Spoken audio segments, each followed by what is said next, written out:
I found it. Okay, good morning. Welcome to March 6, 2025 Board of Regents Committee meetings. We will begin today's meetings by acknowledging that WSU's locations statewide are on the homelands of Native peoples who have lived in this region from time immemorial. The university expresses its deepest respect for and gratitude toward these original and current caretakers of the region. For the record, I would now ask Tracy Jordahl to take roll call of our regents. Lisa Shower, be joining us later. Jeanette Ramos. Here. Marty Dickinson. Present. Brett Blankenship. Present. Anthony Serna. Here. Sam Hunt. Here. Doug Pika. Here. Laura Powell. Here. Judy McDonald. Here. Sandra Vogel. Here. Howard Wright. Present. Have a quorum. Thank you. I would like to just acknowledge the presence of our incoming president, Betsy Cantwell, in the room, and welcome you to the session this morning. Thank you. Members of the public are invited to view these meetings via the YouTube live stream. A link to the live stream is available on the WSU Board of Regents website. Public comment is welcomed at this meeting at the designated time, which will be Friday, March 7th, during the Board of Regents regular meeting. After that meeting is called to order, it will be the first agenda item. If you wish to make public comment and have not signed up yet, you can do so by using the online form found at regents.wsu.edu or emailing regents@wsu.edu or contacting the board's executive assistant, Tracy Jordahl. Public comments may be made in person or virtually. Requests will be received until today, March 6th at 5 p.m. In accordance with RCW 42.30.110, the Regents will now hold an executive session to discuss with legal counsel litigation or potential litigation. This session will be closed. The executive session will conclude at approximately 10 a.m. unless it is extended by further announcement. If any action is taken as a result of these discussions, it will be taken at a future meeting in open session. At this time, I would ask anyone who is not a regent or whom we have not invited to participate in executive session to leave the room.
We're going to extend our executive session for 15 minutes and reconvene at 10:15.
Not something where we.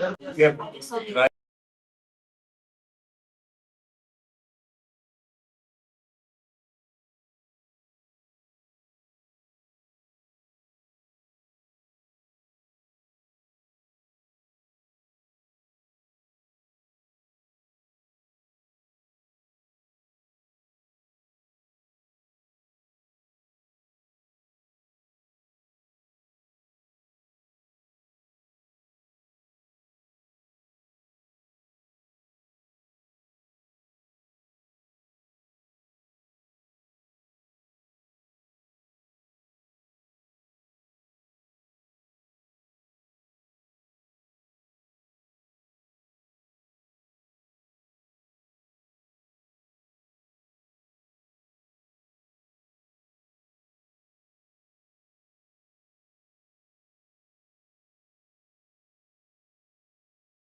Good morning, everyone. Looks like we're online now. Welcome to our Board of Regents meeting. Today, here in our Executive and Governance Committee meeting. Oh, thank you. Thought I could try. Yeah, can't get work done. That's not allowed. Thank you, President Schultz, and actually, thank you for joining us, incoming President Cantwell. Welcome to our Board of Regents meeting. We're really looking forward to you joining us again in April as our official president. Okay. Okay. So to begin our session, we do have our Executive and Governance Committee meeting. And today we have one future action item and one action item to review. Our future action item is to discuss the fiscal year 2026 Board of Regents election of officers. And the WSU Board of Regents bylaws state that our regular meeting held after the first Wednesday in April of each year, the board shall hold elections to fill the offices of chair and vice chair. Board shall elect a vice chair as nominated by the executive committee based upon the advice of the board and in consultation with the president of the university. The vice chair shall then automatically succeed as chair of the board after 1 year commencing on July 1st. The board may elect to extend the term of the chair or vice chair by a maximum of 1 additional year with no further extensions. As you know, I'm currently serving as the vice chair in my 2nd year. And so technically, I am looking forward to all of you confirming that I can move forward to the chair role. Now, to prepare for our action item, though, in April, we have some space and time here to discuss anything that's on your mind to prepare us for that action item in April. We have formal bylaws, but frankly, our 2-year operating practice is a practice, and that is subject to however this board wants to proceed moving forward. So with that, I'd like to open it for further discussion on this future action item. Is there any Laura, Yeah. Regent Powell?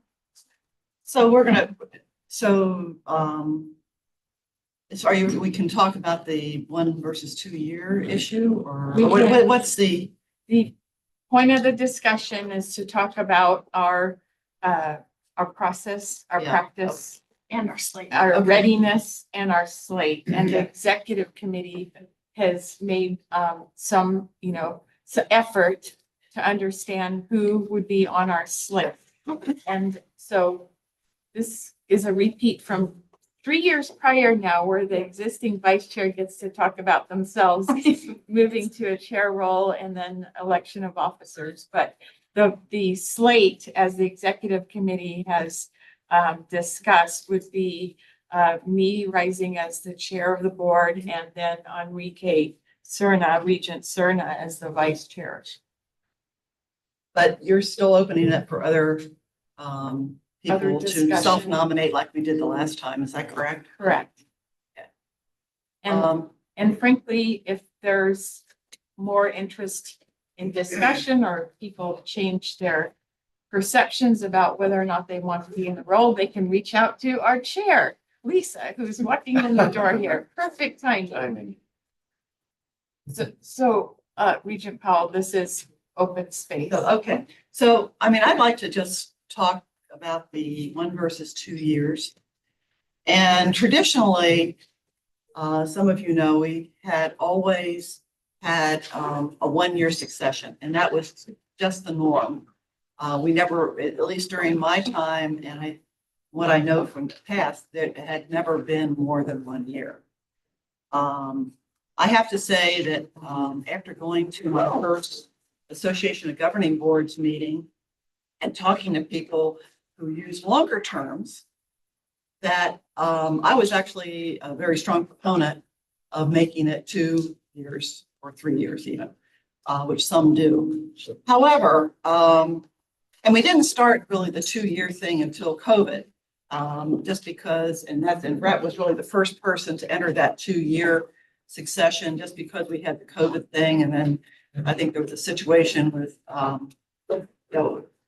Marty serving 2 years because somebody else wasn't ready to take over. So it's sort of been developed in the 2-year. In the experience that we've had with 2 years, and because of the environment that we've been under since COVID, I think that the practice of sort of assuming that 1 year would be the term, and in true reflection of what's currently in our procedures, going to 2 years would be the exception rather than the rule. It's almost become the rule. And I think that, and Lisa and Marty can actually add to this basically because they've experienced as well as Brett. But I think when you get closer to 2 years, when you're under some of the current pressures, especially if you have another job at the same time, it becomes difficult to do 2 years. So I would like us to sort of consider that we would assume the chair would be chair for 1 year, and the second year would be almost become like a special exception. So that's my feeling, just an observation. So I've changed my mind about what I thought would be the best practice. I would say just, I don't disagree with what you stated there, Laura, and 2 years is a significant commitment to make.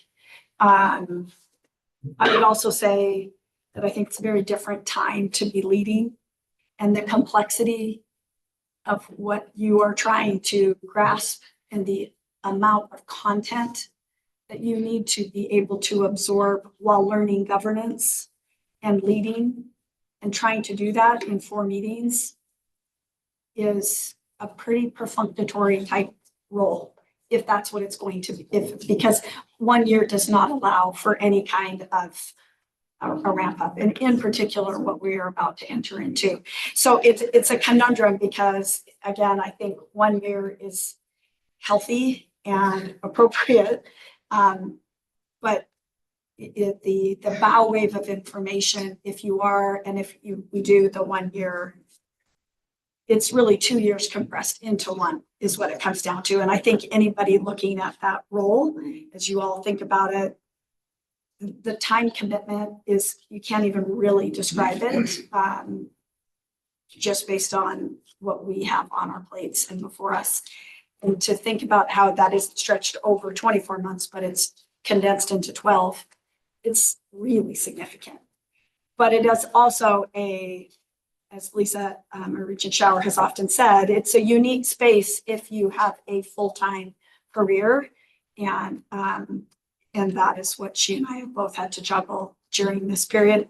I wouldn't change it, but it certainly is taxing. But perhaps for the health, I'd be open to going back to 1 year as well. But again, I think you can speak to Regent Ramos and others that have immersed themselves into the finance committee, and that if you're doing a 1 year term as the vice chair on the finance committee, you got to absorb all that information and learn it as quick as you possibly can, because it really does lead into being the chair. And so I'm looking at all of the ripple effect of all the things you do to get ready to be the chair, that everything's back down to a year. Were you chair of finance before you were? So As that was had, Lisa. That's been tradition. That the I was incoming too. chair- Yeah, I don't know if you Better can know do than it not. without that context, do you? No, it really does help. And, one of the things also, I mean, when I was vice chair, it was, I just took over as vice chair when Elson Floyd passed away. So that year, when I was vice chair before I became chair, Ryan Durkin, who was chair, and I really worked hand in hand. And that helped me to really be well prepared to go into the chair role. And I think, we could, think about ways that we could Wraparound. bring the vice chair up and more engaged as a partner to the chair during that time, which could help the transition. I would say we probably have done that. This executive team isn't making a decision without it's pretty succinct executive team. But I would say, from my perspective, as the vice chair coming in, that wasn't necessarily how Brett, Marty, and I operated. And some of that was COVID and just how we even communicated.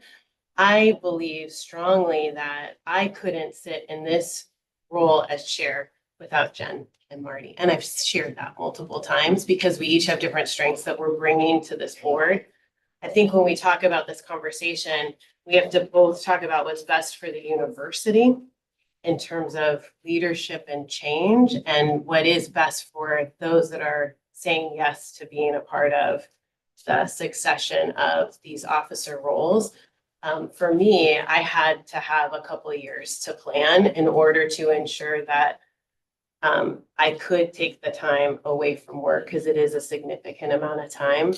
I also would just add that everyone on this board needs to consider what role they'll play in that leadership succession. So whether it's 1 year or 2 years, I don't believe that any of us have the opportunity to lean back and say, not my job, right? Like this university needs all of us to be supportive and in alignment moving forward, and we need to be active.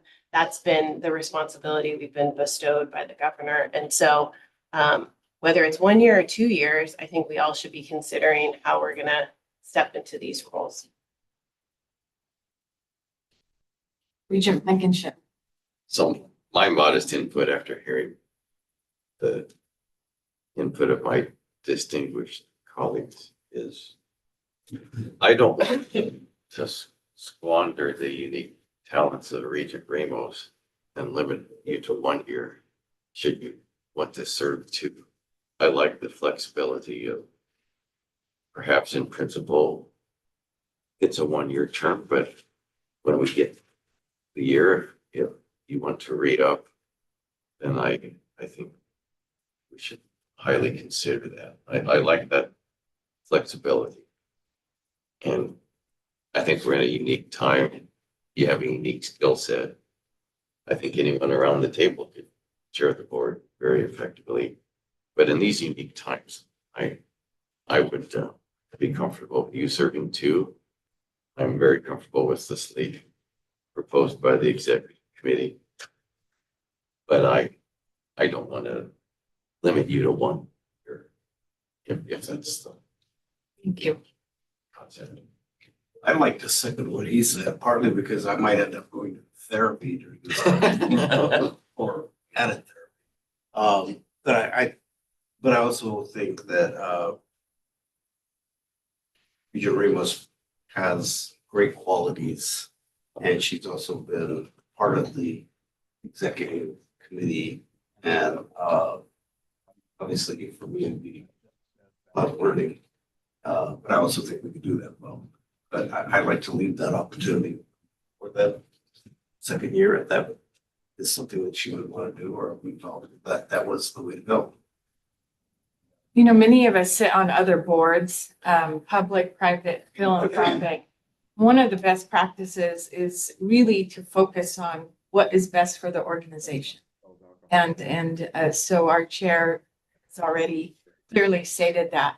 And just for the broader audience, I think it's really important for everyone to understand that we have to be proactive in really understanding the strengths and the skills of every individual that sits around this table that invests their time, their talent, their resources voluntarily into these roles. And so, you know, these responsibilities we take on greatly, but it's really, again, for the purpose of advancing the institution. And that is our commitment to the entire Cougar Nation. So I think policy, practice, bylaws, and certainly a year into the role, you know, the ability to maybe do a repeat. If the term extends is, as an option. So. Is there any other discussion before we move forward with this action item? I'll pass it back to you. So for clarity, the action item in April is what specifically? Well, the slate as it's currently being discussed here and forwarded is I would be the candidate for chair. And then Regent Serna would be the candidate for vice chair. And we will be looking at 1-year term. At 1-year Yeah. term Okay. per our bylaw, and then it wouldn't be reconsidered until the following. Got it. But just oh, go ahead. You could serve too. But we would decide. We would decide here, that yeah. later. You can go here and then. My only question, I thought I understood you to say that, that if others are interested, it's still open for others that can be considered. I'll just add that I was really interested in, and in my conversations that I've had with each of you, the idea of succession planning and ensuring that we have a plan to move forward. I think it's best for the university leadership to understand who we're training to move into these positions. Enrique has expressed his desire to serve in that role as vice chair. And Jen has been in that path with me since I said yes to Marty and Brett to step into the vice chair on my way to the chair. As I mentioned, I think it is important that we all look around this table and we ask ourselves, when is my moment to serve? And so I am open to hearing if others are interested in serving. This was the path that we've talked about for the last 2 years. And we have a new board with some new members and other members that are getting ready to prepare to make transitions. We have reappointments that are happening, not necessarily on our timeline, but on the governor's timeline. All of those factors and context lead me to say, in April, we will be taking action. And I need to ensure that if there are those in this, at this table that are interested in serving in leadership roles in this officer position, that you reach out and let me know. As I understand it right now, Enrique and Jen are the two that have expressed interest and or said yes to continuing to move down this path. I think to your point about all of us in this room to be willing to serve on behalf of the university and be available if called upon, I guess, is how I would put that, is kind of upon us. And so I think there are other factors. I'm just listening to, when Elsa Floyd passed away, that changed things immediately when COVID struck. We have a new president coming on board. It's imperative that the new chair work hand in hand with the new president. And I think you would have some input on that, Betsy, going forward. And so right now, we have flexibility built in. And I hope we have a willingness on behalf of this board to serve if we want to and need to, going forward. But I think right in front of us, is a great slate. We've had exceptional leadership. In my time in Marty and now Lisa, and going forward with Jen, looking forward to Enrique. So those are my thoughts.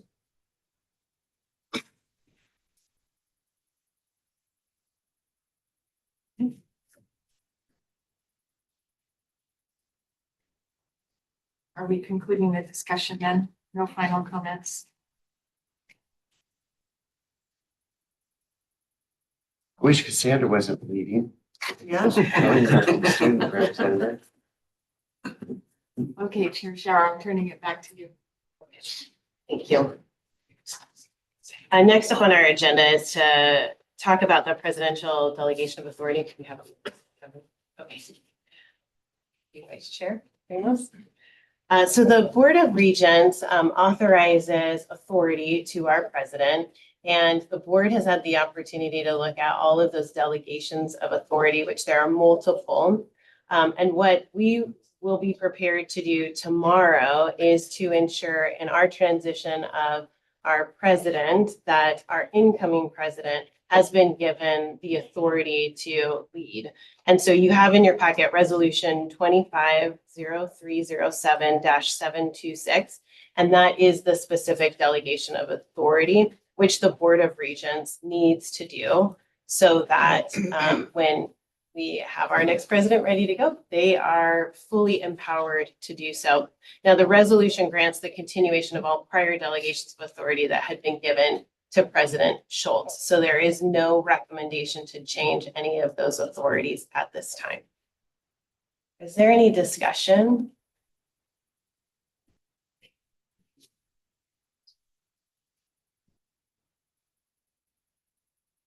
Okay. All right, action item will come to the board tomorrow. And it sounds like, although I was late, there was a really good discussion that happened here relative to the board succession and officers. So we'll be ready to take action in April on that particular element. And tomorrow we'll take action on the presidential delegation of authority. With that, I'm going to go ahead and wrap up this committee. And why don't we go ahead and take a break? We're actually 2 minutes ahead of time. Great job. And we'll convene the Academic and Student Affairs Committee in about 10 minutes. All right, thank you.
All right, well, I'm excited for us to go ahead and start our Academic and Student Affairs Committee, which is chaired by Regent Pika. So I will turn the meeting over to you, Regent Pika. Thank you, Chair Shower, and welcome to the Academic and Student Affairs Committee.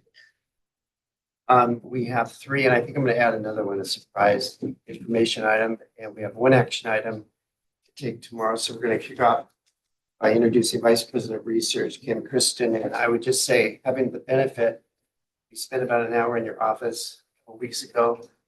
What an interesting time to become in charge of research in any higher ed education. So welcome. Thank you. So let's see. Is the clicker working? Oh, let's see if that gets up. There we go. So I had the pleasure of talking to you all on February 17th and giving you an update then. And this presentation was planned before that. We're going to have an update on the federal transition this afternoon as well. So I really want to spend this brief time to talk to you about the real strides that we've made in the Office of Research, in our research enterprise, the momentum that we brought into FY25, and really looking across the research enterprise. So let me see if this. So I just want to remind all of you at our, seems like a long time ago, but at our September 2024 meeting, when I was Associate Vice President for Research, we presented the FY24 metrics in comparison to the previous 5 years, really highlighting some long-term trends, both positive as they relate to the leading indicators for research expenditure growth. We looked at our steady growth in the total annual award dollars, especially in our awards over $3 million, where we were really making big strides. And then we had some things that we needed to work on. We had declining numbers of tenure track faculty, declines in the annual number of proposals, and really concerning was the number of PIs submitting proposals. But what I wanted to share today, and as we move in, is that between FY23 and 24, we've seen an upward trend. So in the number of tenure track faculty, in proposals, as well as in unique PIs. And we increased 7% in our overall award dollars. So we came out of FY24 with really a lot of positive momentum that we carried into this year. So FY25 to date, we have a higher cumulative total of awards compared to 24. In fact, we have markedly higher growth in this first quarter of the fiscal year. So the first half of this year, we've really seen a steady climb, not only in our dollars, but in our proposal submission rates, which is something we've been working really hard on. So I think it's important to pause and highlight these upward trends. I mean, we can all get caught up in the chaos of what's going on right now, but I really want to acknowledge the work of faculty and our research support staff across the system. Without that research support staff, we wouldn't get proposals submitted, we wouldn't get invoices, we wouldn't have the money drawn down and coming into the university. So I really want to acknowledge that the research enterprise really is our faculty and our support system. And this upward trend is a lot of their hard work. So these first 7 months of the fiscal year really give us an edge and have provided us with not only a firm foundation, but also going into this time, a cushion, I think, as we, kind of see what unfolds with the federal government. But you may recall from last year that we defined our research strengths around 3 constant indicators. So we've now, for the first time, defined these research strengths against our significant and sustained funding, a critical mass of faculty, and beneficial societal impact. So we are using those 3 indicators across the university to really look at what our strengths are.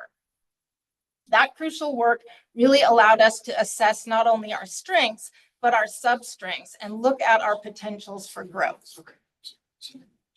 Kim, before you go to the next slide, you had mentioned that last week or in the last 2 weeks, we've had a significant number of proposals submitted. Yeah, I'll get to the punchline. Okay, thank you. God, didn't we? Chris, stop it.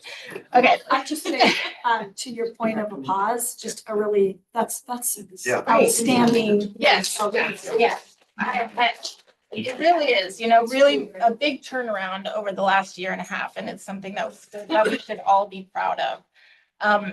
And so, like I said, we spent a lot of time, we saw the problems, we addressed the problems. One of the things that we wanted to really double down on was understanding our strengths. So we knew where we could go to for growth.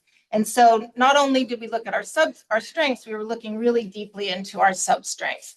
So I'm not going to go ahead and read these over again, but you know that over the last several years, our strengths have grown both in absolute terms and as a share of WSU's overall research portfolio. So we don't expect in any individual year that every sub-strength is going to grow. We'll have change over year to year.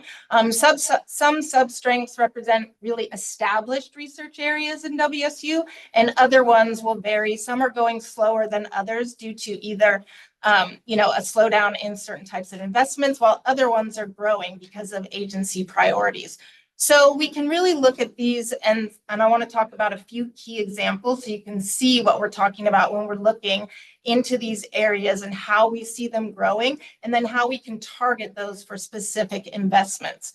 So you see the value of awards in support of low carbon and renewable energy research has doubled since 2019. From about 5.5 million to $10.7 million. Growth in this area is driven in large part by bioenergy research, including, of course, our sustainable aviation fuels work and creating new methods and technologies for producing and refining hydrocarbons, including fuels for biological sources. And a lot of that work is happening right here on the Tri-Cities campus. Similarly, soil health and productivity research has developed over the last period from just under $1 million in FY19 to $5.6 million in FY24, making it a key element of food security research alongside our more established areas of crop and livestock improvement and plant pathology. That's where we really have seen the major funds, but now we start to see that soil health and productivity is really coming up and boosting our food security and sustainable agriculture strength. Finally, in the biomedical, life sciences, and biotechnology research strength area, pharmaceutical sciences and molecular medicine sub-strength has shown a clear increase in the past several years. In fact, 42% from $6.4 million in FY19 to 9.1 in FY24. So, and some of that recent work in this area has included studies advancing more effective opportunities to grow immunotherapy for breast cancer research and other cancer research. So really focusing on these strengths, we've taken this and now prior to January 20th, but also now after January 20th, we're really looking at federal funding to see where we can align these strengths and sub-strengths with federal priorities and where we have opportunities to grow and where we can make strategic impacts. So I think you all know that USDA and HHS are our top funders. We also get a fair amount of funding from DOE, NSF, and DOD. This really makes up the majority of our federal profile, but USDA and HHS are almost half and some years over half of our federal funding. So when we were looking at our peer institutions, we found that we far outpace them in USDA funding, but we lag behind in NSF funding and fall slightly short in DOE and DOD. So when we're looking at our overall portfolio and where we have room to grow, really we're focusing on NSF, DOE, and DOE. So over the last 6 months, we made a concentrated effort on our analysis to examine the growth potentials in these specific agencies. So what we did is we looked at the agency priorities and their strategic plans in relationship to our sub-strength areas, so we can make tactical decisions about where to pursue more funding. So we have 3 opportunities that I want to talk about for this last few minutes here that we see as areas for potential growth. So the first is nuclear sciences. There's long been a strength at WSU, due in large part to the unique opportunities that we have because of our research reactor on the Pullman campus. All of you been to a tour of the reactor? Okay. If not, we can set that up. So we have our research reactor on the Pullman campus. And then of course we have strong relationships with the DOE National Labs, of course, PNNL, but also Idaho National Lab and Argonne National Lab. I just spent the last 2 days at PNNL in their board meetings and seeing a lot of the work that we're doing that aligns, a lot of the work that they're doing that really aligns with what we're doing as well. And now, of course, we have the Institute for Northwest Energy Futures here on the Tri-Cities campus and their nuclear simulator capabilities. And then, of course, in FY24, we received a $7.5 million earmark to construct a hot cell facility in the Nuclear Science Center on the Pullman campus. So this will be an annex to that building. If you've been to that building, it'll kind of be out the back side. This is really going to expand the breadth of our research in nuclear science and engineering across WSU, including new opportunities for federally funded isotope development and production. So taken together, this positions WSU really to contribute to the DOE's priority areas. In fact, the new DOE secretary stated one of his goals for, quote, modernizing America's nuclear stockpile and, quote, unleashing commercial nuclear power. So we really feel like these goals will require significant investments in nuclear specialized nuclear chemistry and materials research, and that's really where we have strengths at WSU. For example, on studying the characteristics of molten salts used in next generation reactors and research in the chemistry of plutonium, important for safely maintaining the nuclear stockpile. And we have researchers working in those areas currently. In addition, on the flip side of research, and I really think it is two sides of the same coin, we have a place where we can really make a difference in workforce development. So over the next 10 years, this area will need over 200,000 more jobs in the next decade. Not only because you have an aging workforce that is retiring, but now you have all these new areas going in. So we've been working across campuses, the Pullman campus, the Tri-Cities campus, as well as our global campus to build on the nuclear reactor training program we already have in place and have had for over a decade to change that into a certificate and potentially a minor and a major across campuses. Next, I want to talk a little bit about artificial intelligence, machine learning, and robotics. It's really an emerging strength at WSU that shows a lot of great promise aligning with agency priorities. So NSF, DOE, and DOD all call out AI in their strategic priority list. So we have opportunities both for fundamental and applied research in AI in areas across geosciences, smart health, biomedical research, and really a lot in cybersecurity. For example, WSU is currently leading the development of a database to train machine learning models to better understand stream flow dynamics and water quality in rivers, which is critically important to the economics in Washington state. We also have ongoing research applying AI to health sciences, including the development of wearable devices. And these are really personalized healthcare devices that send crucial data to providers. It provides patients with more autonomy and it cuts down on hospital visits. And of course, you probably all know about our Ag AI Institute that's nationally recognized, that we support farmers and growers using advancements in AI and robotics, from robotic apple picker arms to drones for precision spraying. Now in its 5th year, the Institute is expanding into ag cybersecurity. And we're doing this with a few other universities, really now that we've deployed this technology, thinking about how we can protect that data as it moves into the cloud. Finally, we have a really diverse portfolio of advanced materials research that cuts across all 3 agencies. So for example, our nationally known Institute for Shock Physics is a national leader in shock wave and high pressure research to better understand physical and chemical changes in solids and liquids, particularly in really extreme environments. We also have a group of researchers developing timber treatments to produce cross-laminated timber for both commercial and military applications, and we've seen this already deployed in Seattle and other regions. We also have researchers working on producing 3D printed sensors for biofluid analysis in medical contexts.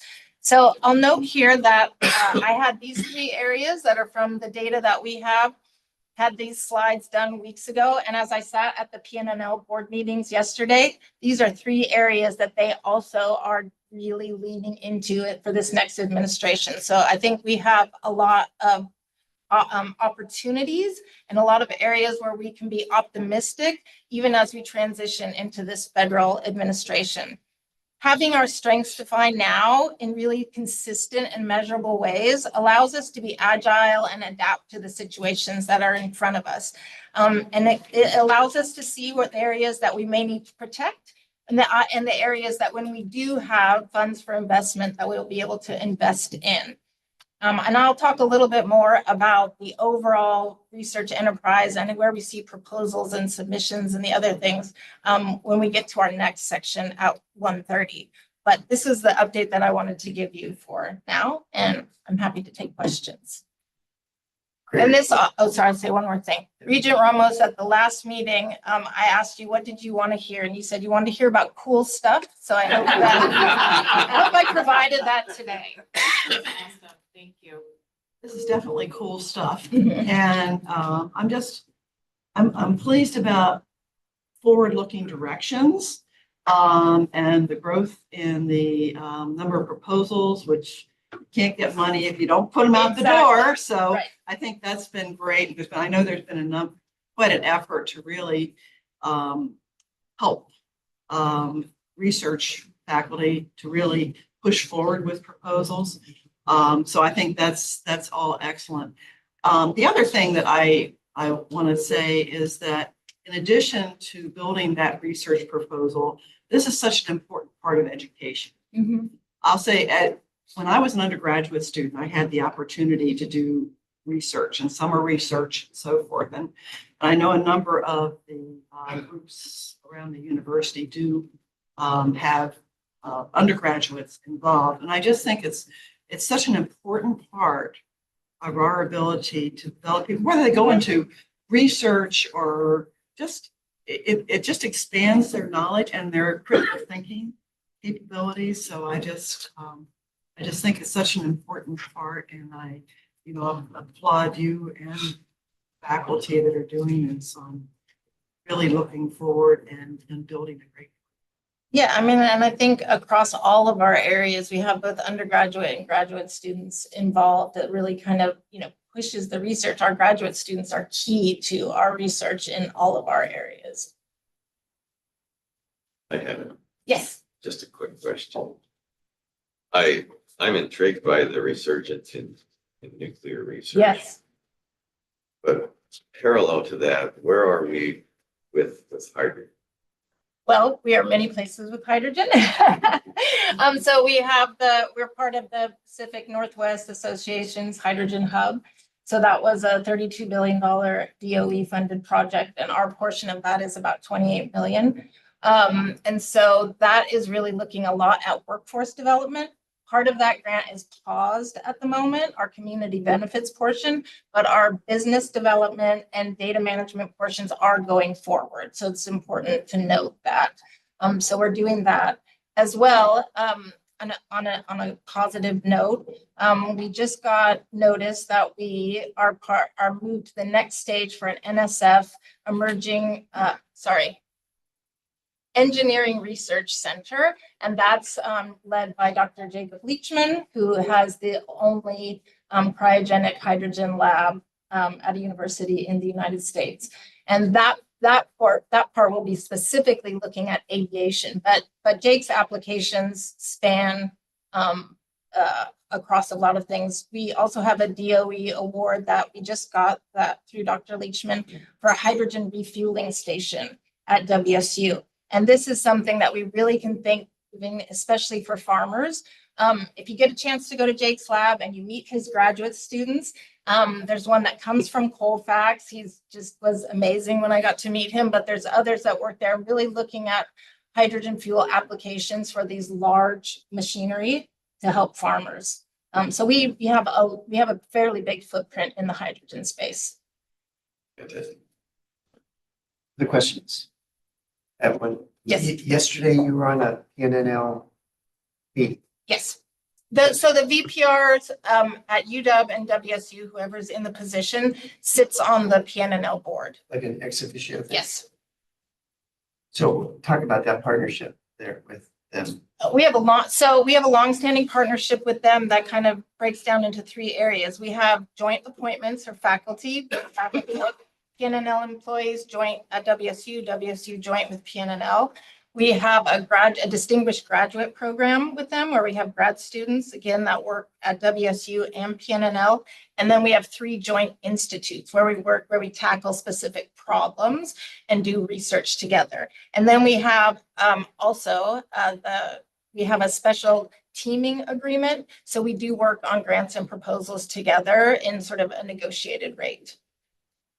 So it's a close relationship. It's a very close relationship that's been developed over a really long time. I certainly can't take any credit for it. I walked into it, but you could tell, just me coming in after a month and the way that I was received. And, it was a really very positive experience. And they do really value our relationship that we have with Is them. your counterpart from the University of Washington sitting there with you? Yes. In fact, she was sitting right next to me all day. So you enjoy a good relationship, a working relationship? Well, I just only started to work with her more closely, but yes, I can think so. And also this last week, I will say that all of the Pac-12 VPRs, we got together for the first time. And as we sat on the screen, one thing we noticed is that we are all women. So, I know, we halfway through the meeting, someone said, hey, look at this, yeah. That's why we got a lot of stuff done that day. So. All right. Touche. On that note. Anything else? 2 points, Doug. Sorry. Oh, no, I just had a quick question. I mean, to the extent that we can connect the dots to our extensions Yes. and the research centers in the narrative, it would help teach us to, connect those Absolutely. more, Our 4 right? research extension centers are pivotal to the research that we do. And so I can definitely provide more of an update on that next time if you want, but they are crucial and central to what we do. So two quick thoughts. We talk a lot about focusing on strengths and what the progress is going to be after we do so. If you look at 2019 and where our distribution of research was and the level the research was, what can be identified as a core area where we have a technical strength was in the 50% of our total research. Our research has gone up significantly since that time point, and we're in this year at 77% of our core is driving our research production. So, the Office of Research and Research has done something which I think broader WSU needs to really think about. What can we be really great at? What can we focus on, hire, and build around? And then when you do that, how does it accelerate out? So we've got a great case example here of us focusing on where we have strengths and then actually progressing forward. And to your point about undergraduates, this year we have undergraduate research has the highest level of undergraduate participation that it has ever had. It's got 270 students from all across WSU on March 24th coming in. So, they tie together as the research is expanding and is growing. The impact on the undergraduate student experience is expanding and growing. And it's in the areas of where we have or workforce opportunities and a real unique strength situation. Like you said, if you get those undergraduate students interested in research early on, they go on into all different fields, not just STEM fields. Yeah. Do you have 2 points? Is that it? Yeah. Yes, okay. Great. We're going to hear from you later. Yes, you will. Great. Can't get rid of it Great today. report. Thank you. Thank you. Can I just one question?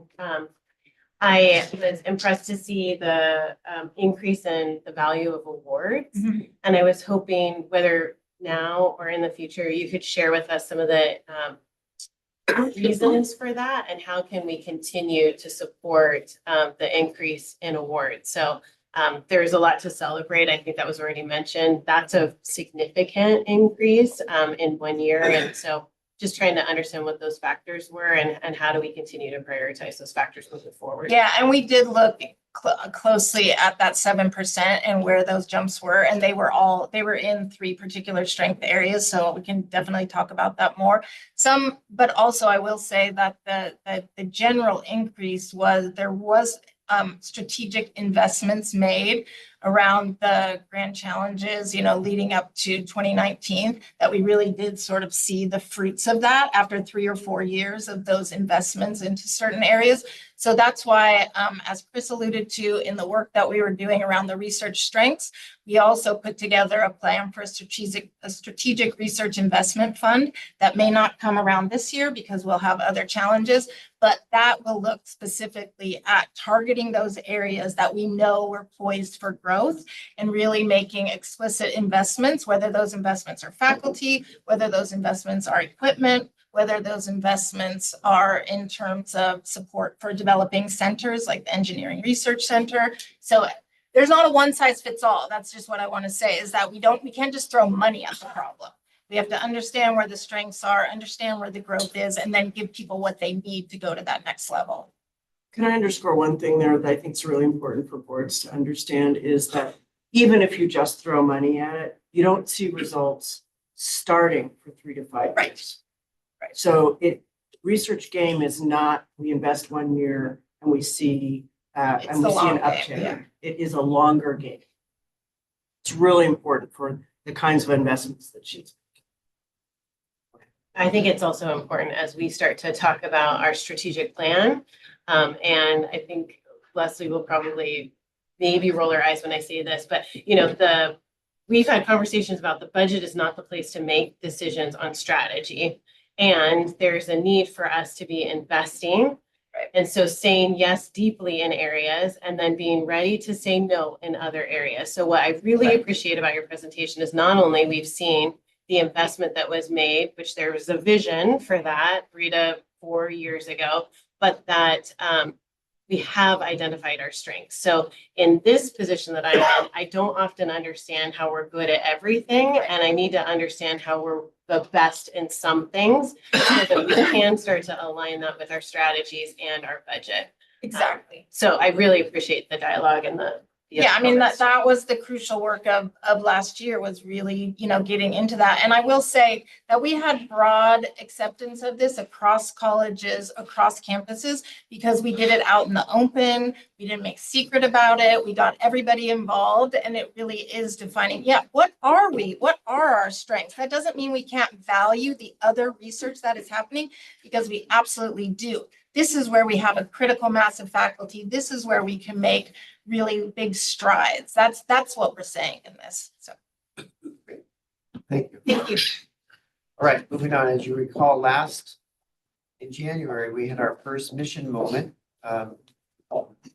Dean Dory Purchasing kicked us off, did a great job. And this morning we have Debbie Campo, who's the Dean of the Carson College of Business, and looking forward to your report. Excellent. Thank you very much. I really appreciate the opportunity to speak to you this morning. I am happy to take questions throughout the presentation as they come up. In 2015, we affirmed the mission of the Carson College of Business to create insight and opportunity through the study of business and the power of our community for Washington State and the world. When I look at that mission, the twin aims of insight and opportunity are critical to who we are as the Carson College of Business, and they speak to the synergy between our teaching activities and our research activities, and I'll talk a little bit more about those. And then the notion of community reflects not just the community of our students, our faculty, and our staff, but also the critical importance for us of being engaged within the business community in the region in order to serve that mission of providing insight and opportunity. To unpack that a little bit further, we've talked a little bit about why we do what we do, how we are different, and what are the things that we are doing.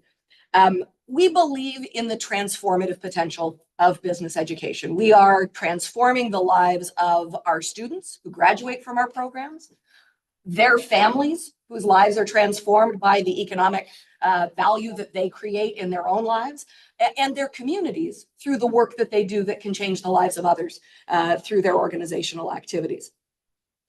We differentiate our programs on a number of elements. Probably the most important one right now that has been our focus for the last 6 years is focusing on active learning.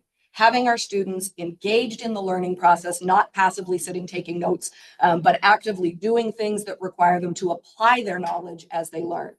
And what that allows them to do is not just to grow intellectually, not just to learn a lot about a lot of things, but to grow in their ability to do things, to apply their learning, and to grow emotionally and socially through the relationships they develop with their peers in team activities, and through the development of confidence and resilience.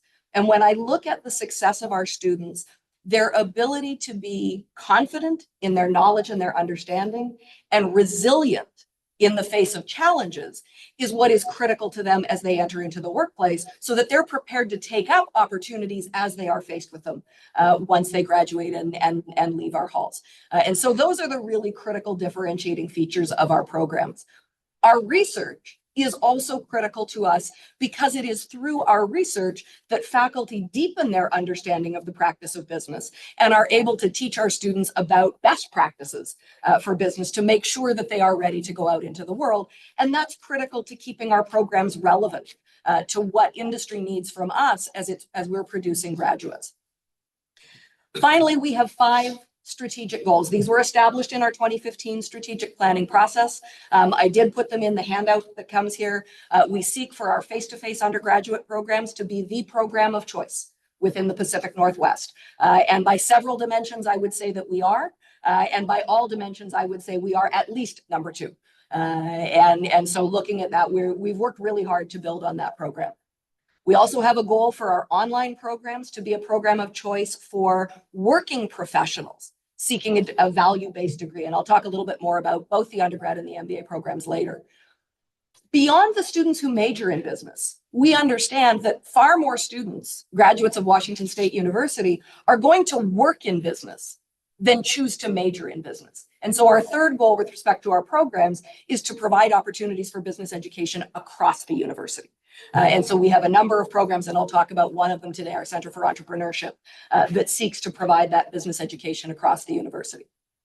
On our research, we seek for our disciplinary research to be recognized among our peers and to advance understanding. That recognition among our peers is important to our ability to attract and retain great faculty who deliver the great programmatic experience for our students.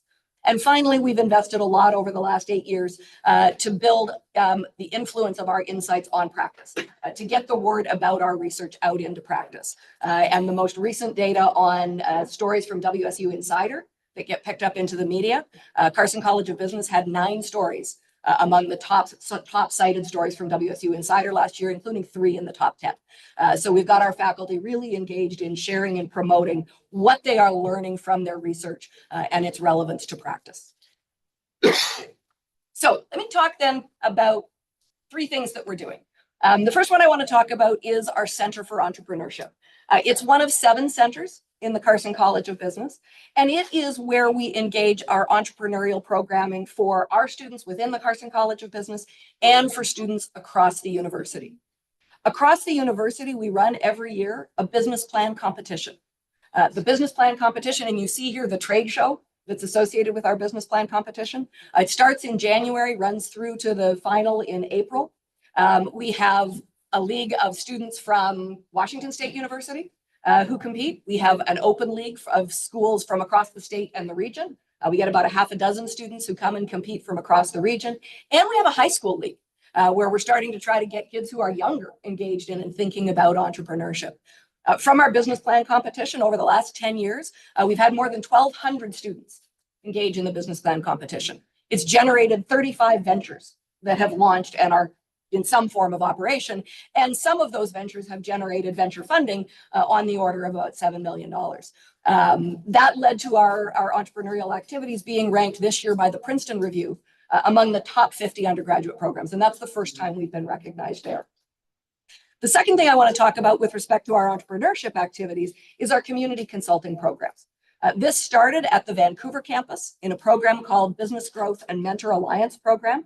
It was developed by Jane and Joe Cody more than a decade ago.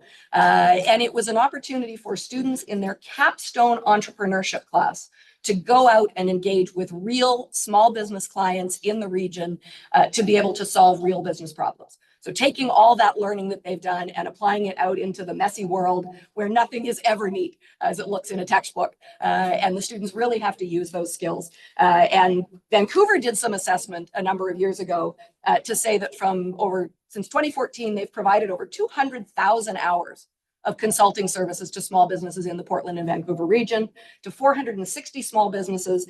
And they did an estimate of revenue generation that said they probably generated at least $17 million in new revenue for businesses in the region. And so it's a real impact story that they developed. And we liked it so much on the Pullman campus that we copied it. And we brought that program to Pullman. We operated in Pullman as something called Carson Business Solutions, where again, students in that capstone class are working with real clients on real problems as part of their final learning in the program. What's critical to me about this is the experiential learning opportunity that it provides to really connect our students with the way problems are solved in practice. Can I just mention, being from Vancouver, this is hailed as a really significant program.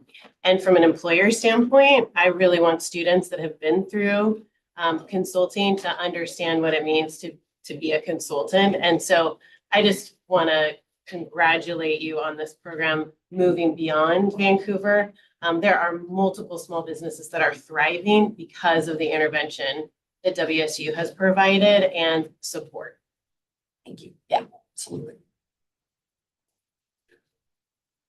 Let me talk next then about our MBA program.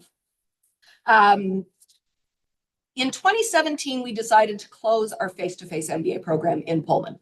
MBA markets are a mature, if not declining market across the world, and particularly in the US. And our program, our face-to-face program, was much too small to be providing the service that our students needed. We felt we needed to meet students where they were and on their own terms.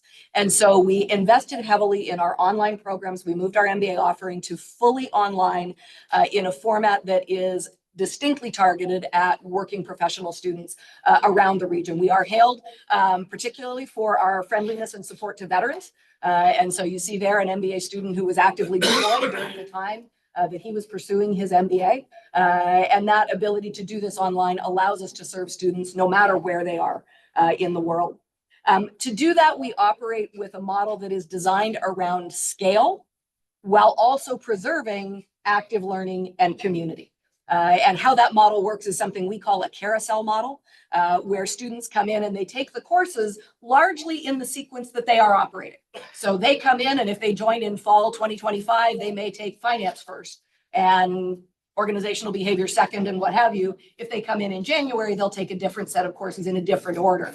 What that means is that every student in the program who is taking our core classes is together in one section with one lead instructor, a WSU full-time faculty member who has designed the course and who works closely to lead that program.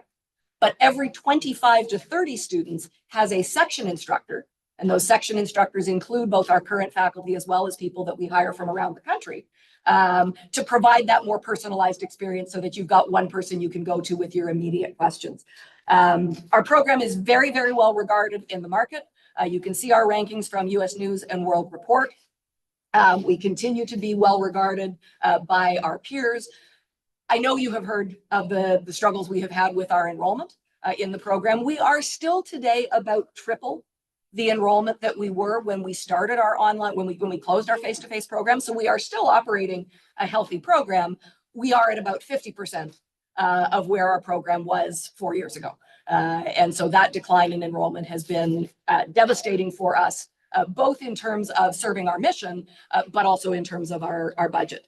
It was an unexpected decline, and it was a very fast decline. We have been working over a long period of time to understand it. We believe we have identified the root cause of that problem, and we believe we have a solution. I can't say more about the root cause or the solution because of some delicate negotiations that are happening right now.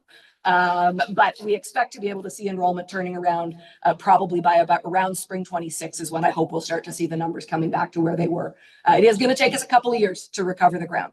Marketing MBA programs is extremely difficult because it is such a competitive market, and we really have to know who are the people that we are going after who are going to value our program. And that's a really tough thing to do. I appreciate just your statement there because it is highly competitive. As an organization who pays for our, you cannot advance above a manager level at our organization without an MBA.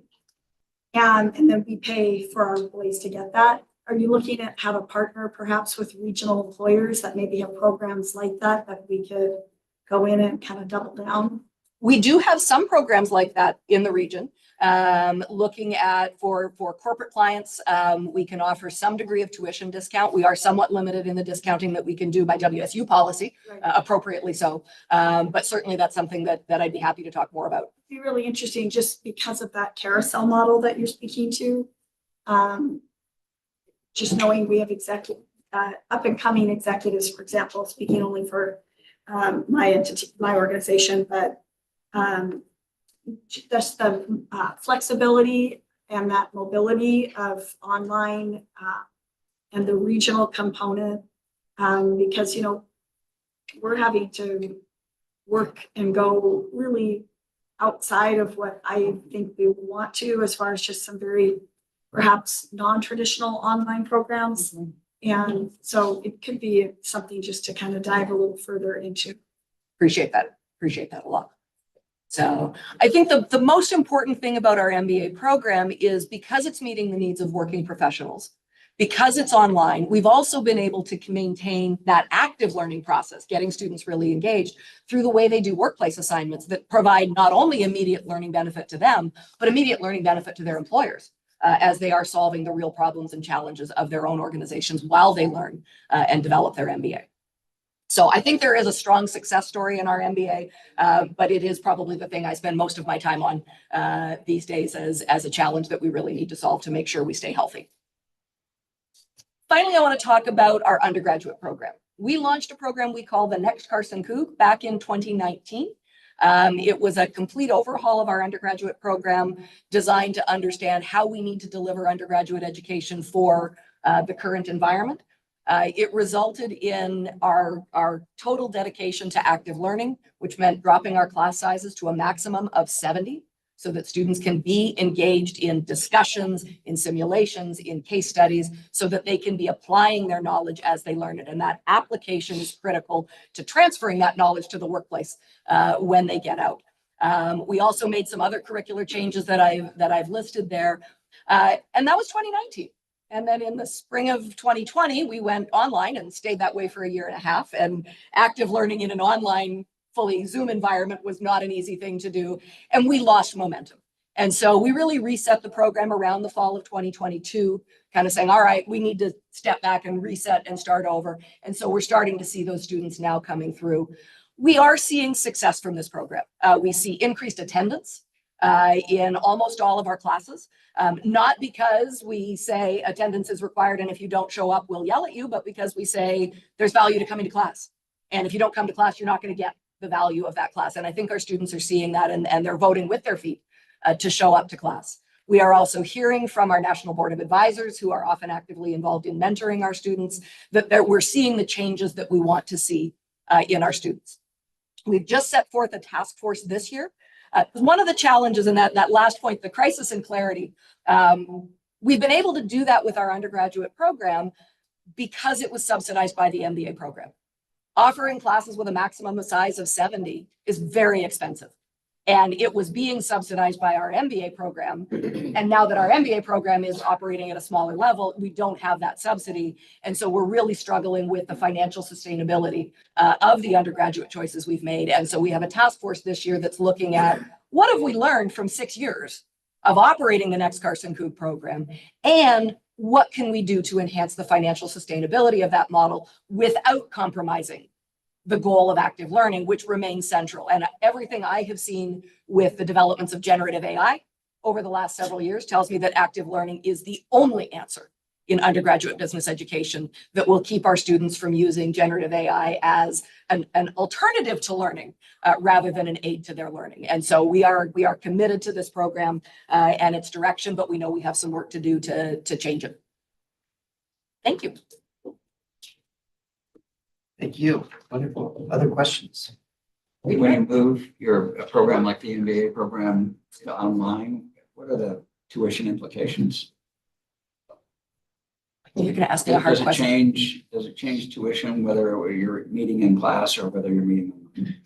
No, and our tuition model for the MBA has evolved over time. Every 5 years, we convene an MBA task force where we benchmark our program against about 300 other programs in the country, looking at a variety of attributes, including tuition, classes, engagement of industry, a whole range, about 30 variables that we benchmark on. We occupy a particular spot in the market. Our tuition is not the lowest. I think we are $898 per credit.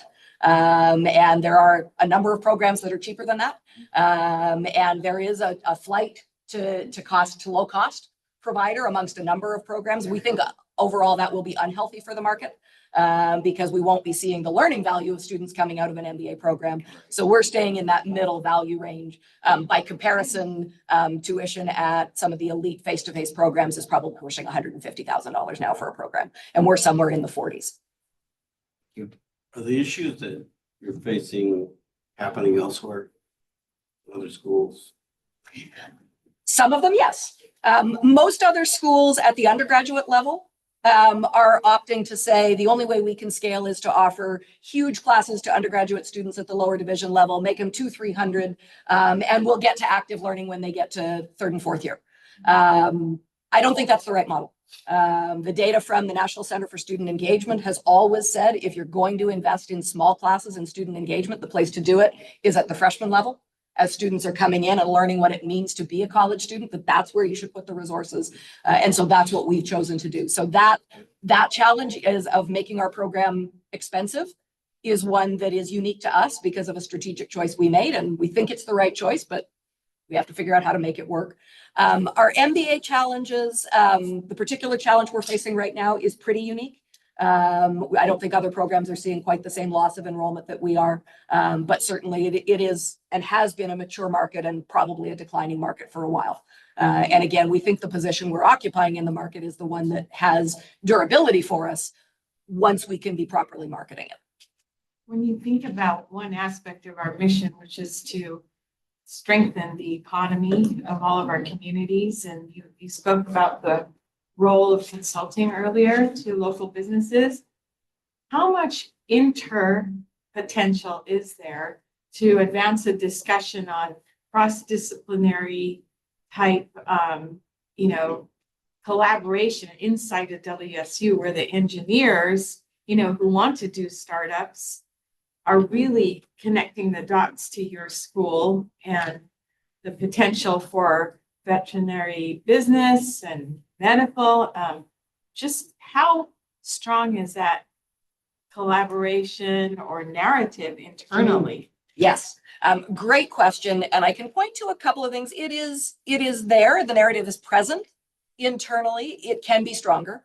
We currently offer a joint MBA PharmD with the College of Pharmacy. We have a master's in health innovation and leadership with the medical school.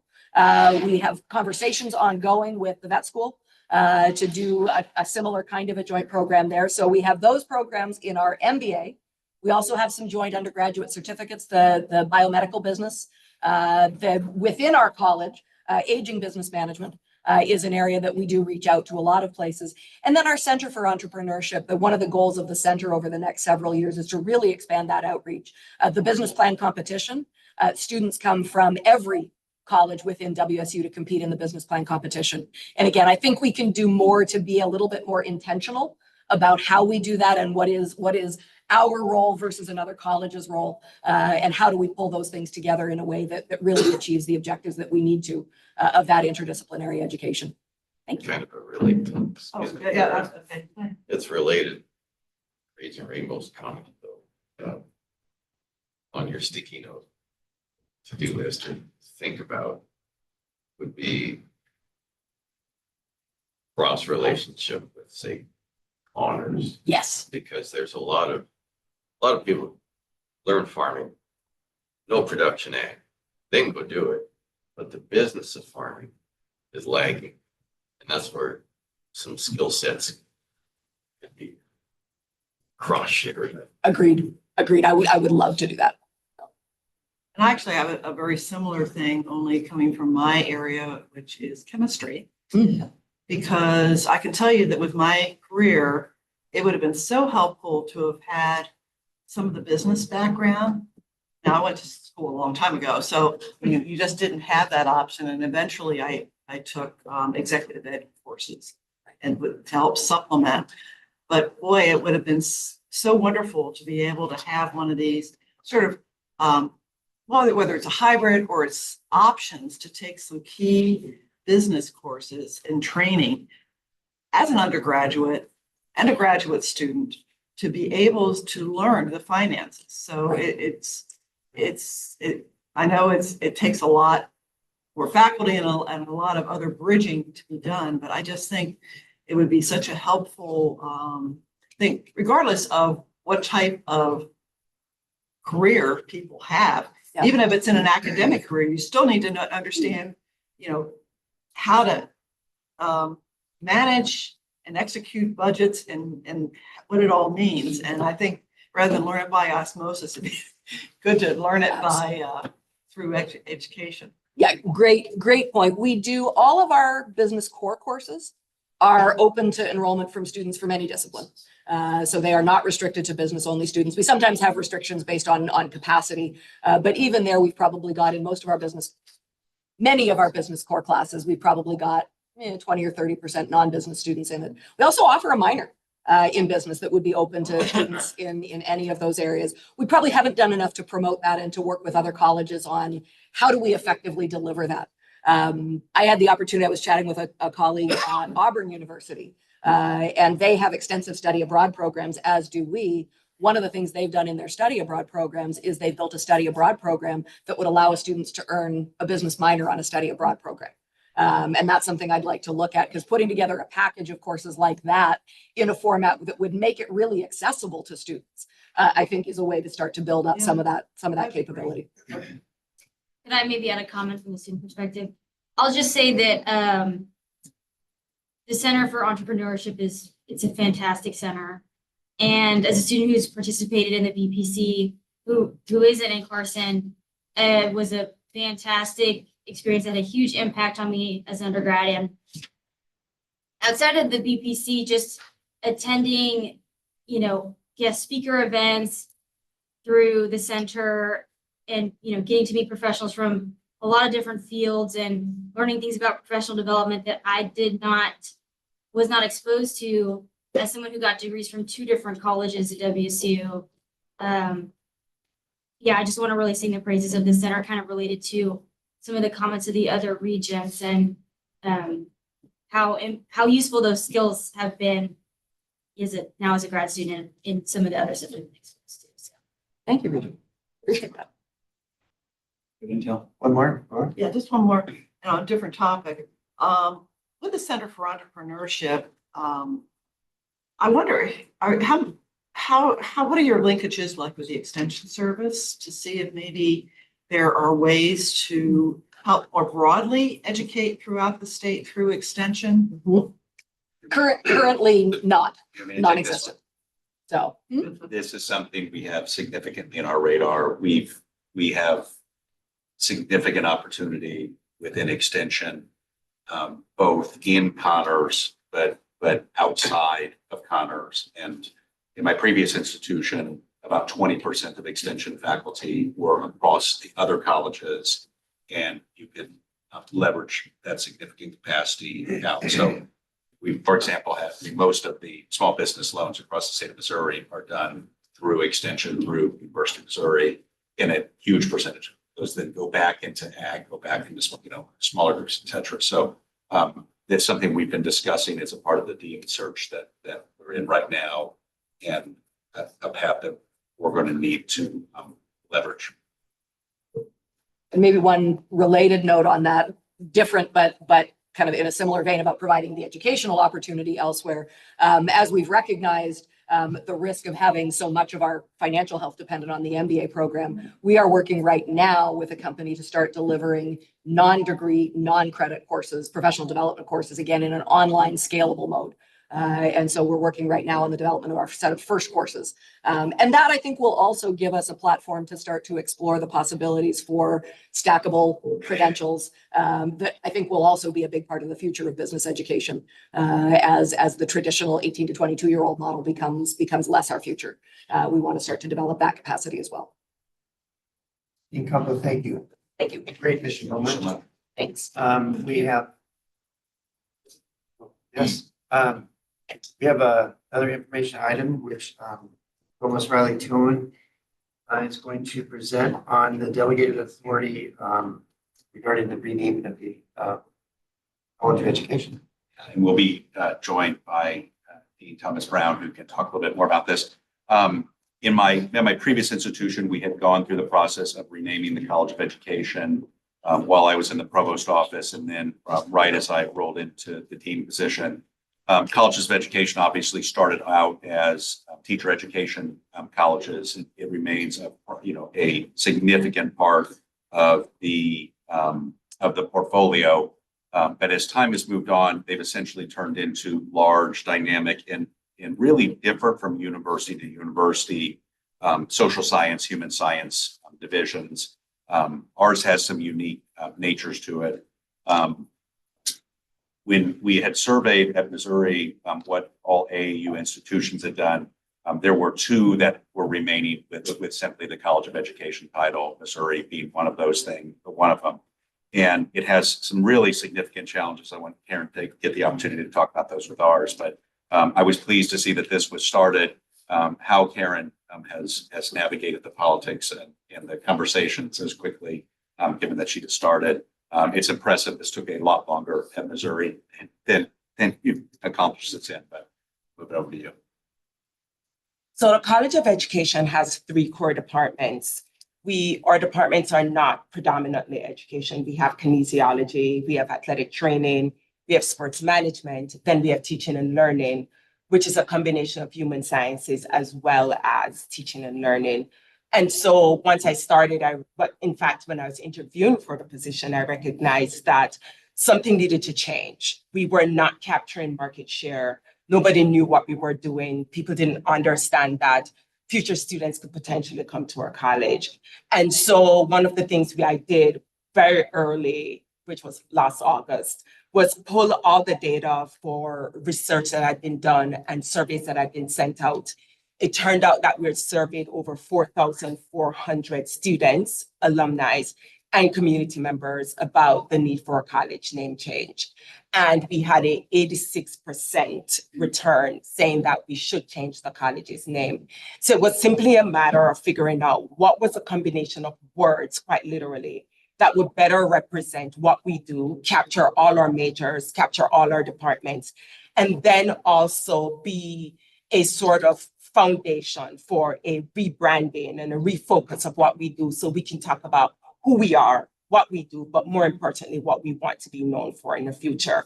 Hence, the conversations resulted in the name that we chose, which is education, sport, to represent not just athletic training, but also sports management, which is both undergraduate and graduate, and human sciences to represent the plethora of majors and programs that we have in kinesiology. 86%. Yes. So I have a question. Yes.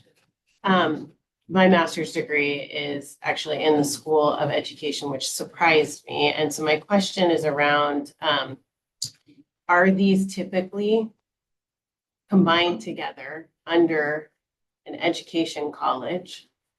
Or is it because of our current practice, we're going to continue to keep them there and just give them a different name so it's more inclusive? It depends on what you mean by typically. If we look at the evolution of colleges of education nationally, you'll see that the paradigm shifts have taken place for decades around what programs transition to what. For instance, athletic training started out as physical education in the 1970s. That eventually transitioned. our human sciences program also transition. So if we think about them as siloed, not interdependent, but independent programs, then it would be understandable if we said, maybe we should split them up and put them somewhere else. But they're not just transdisciplinary, they're interdisciplinary programs that work really well together, that evolved into a system that works, that supports not just faculty, but staff and students in a way that produce a well-rounded education. So to answer your question, they have evolved this way, they should stay this way, the research works. Great. That's an awesome answer. My master's is in organizational leadership. And so from my lens and lived experience, I'm trying to imagine how organizational leadership and sports management would be together. And maybe that degree isn't at WSU in that way, but just wanting to question that paradigm of, are we renaming because it's what it is right now? Or are we renaming because it does make sense and there's an interconnection between them? So It's appreciate both that. Thank you.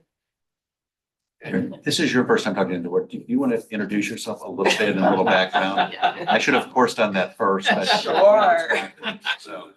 So you know my name, I'm Karen Thomas Brown. I'm the new dean for the College of Education, Sport and Human Sciences. I started August 1st. I came by way of Michigan. I was a professor at University of Michigan for almost 16 years. So I went from assistant to full professor.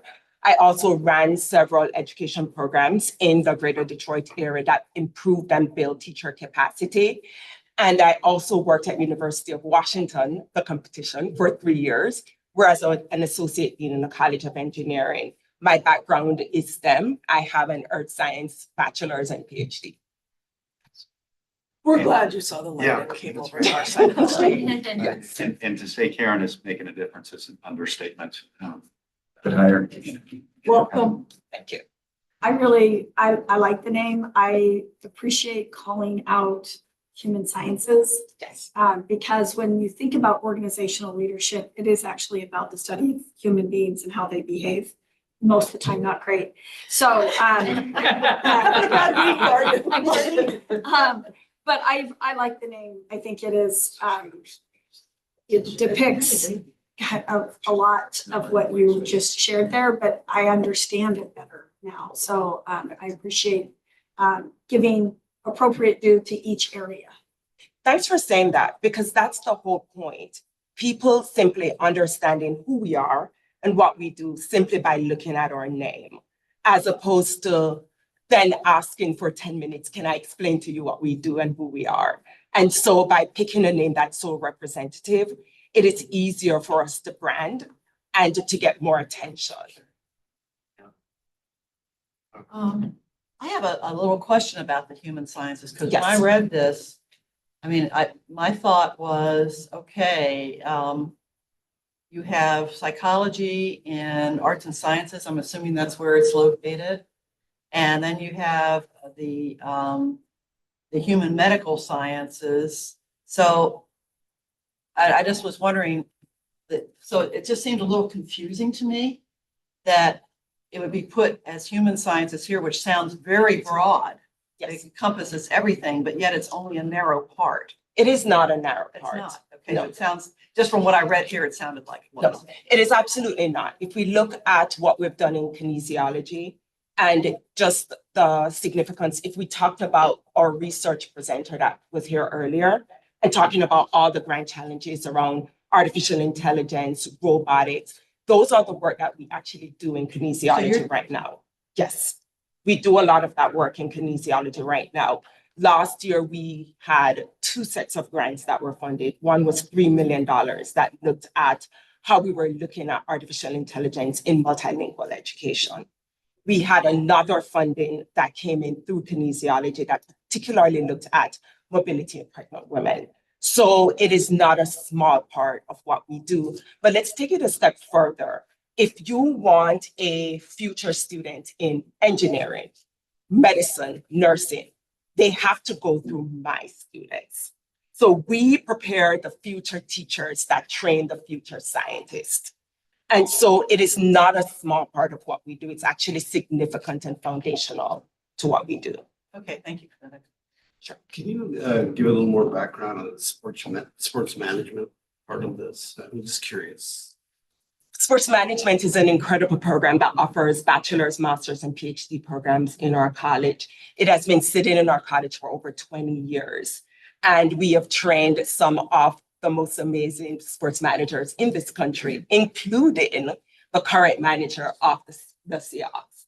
So our sports management program is not just, it's not a small part, it's an amazing part, but more importantly, it sits in a department with our educational leadership program. What that means is that they're sharing methodology, they're sharing leadership strategies, and we're looking at how we can grow sports management to be the individuals who are managing sports in our K-12 as well as our higher education systems. Last week, I discovered that the sports manager at Everett Community College is one of our alums. So it means that we're doing a fantastic job of getting it done. We just need to tell more people about it. And is this in like athletic directors? A combination. It could be an athletic, it goes all the way, you'd be shocked. It goes all the way from the people that manage the PR and communications for a sports team and sports events, all the way to your athletic director, all the way to the president for different professional sports clubs and groups. To follow up to that, I mean, if you're doing that, do you then have a strong partnership with the Carson College where they? We're working on it. Because I think it would be critical because Yes. they're the experts on a lot of the management capabilities. We're working on it. I'm still 7 months in. So what we've done is that we're prioritizing how we rebrand, how we build collaboration, how we build systems. Step 1 is changing the name. Step 2 is remissioning, revisioning, and creating our strategic priorities. And step 3 will be rolling those out into tactics, which include building better collaborations across campus. I appreciate you saying that, and I appreciate Debbie as well, because if you want truly, we've heard the word relevant used in every presentation, and relevance is actually cross collaborating and cross functions anymore. None of us get to walk into a job and be like, well, my job, I was trained for sports management, or I went and I am from the, accounting department. You don't get to do that anymore as to be a viable candidate for a job in the workforce. You have to demonstrate that you have covered multiple things. And if the institution can figure that out and do that seamlessly as well, and not punish the student who is wanting to maybe take a little divergent here and take a class over here and instead embrace that, that will be the differentiator for Washington State. Because I don't think some of our other competitors have the ability to be nimble enough and or open enough because they see their discipline as the true pure discipline. And there is no purity around how you get to C-suite in a corporation anymore. If you have to know how to cross every sector, from teaching to training to, an economist, whatever it is. It's really, really important. And I hope our professors really understand that. That is a great place to close. Thank Can I you. make one last comment? A blatant plug. Dr. Thomas Brown was on my podcast, which is actually probably one of the most listened to ones that we've done. Talking about a very difficult subject of DEI, what it is, what people think it is, what people have wrong, and understanding what it can be. So anyway, it just blatant plug because I just like to blatantly plug. Dean Thomas Brown, thank you for being here. Thank you. Happy to be in front of this group. All right, we have one more item to share. I know we're running late. We have an action item in front of us, the creation of a Master's of Science in Interdisciplinary Studies. Provost Wright Tillman. Well, I would like to thank Regent Dickinson for giving the plug for why we need this master's program. And that was very useful. We planned that out. We've had a interdisciplinary PhD program for 40 years. It's been quite successful. What this does is this moves us down to the master's level. And instead of me presenting it, I'm going to actually have a board member who has specific experience with this master's program presented. Our faculty regent, McDonald Could you give an overview of what this is? Well, I'm just gonna build on what Marty just said, that if we're really doing our job well in the way that we educate, we're giving people opportunities to combine things that used to be siloed and seen as different. And so I've got a student in the interdisciplinary PhD program right now, and putting that second element in just made her blossom.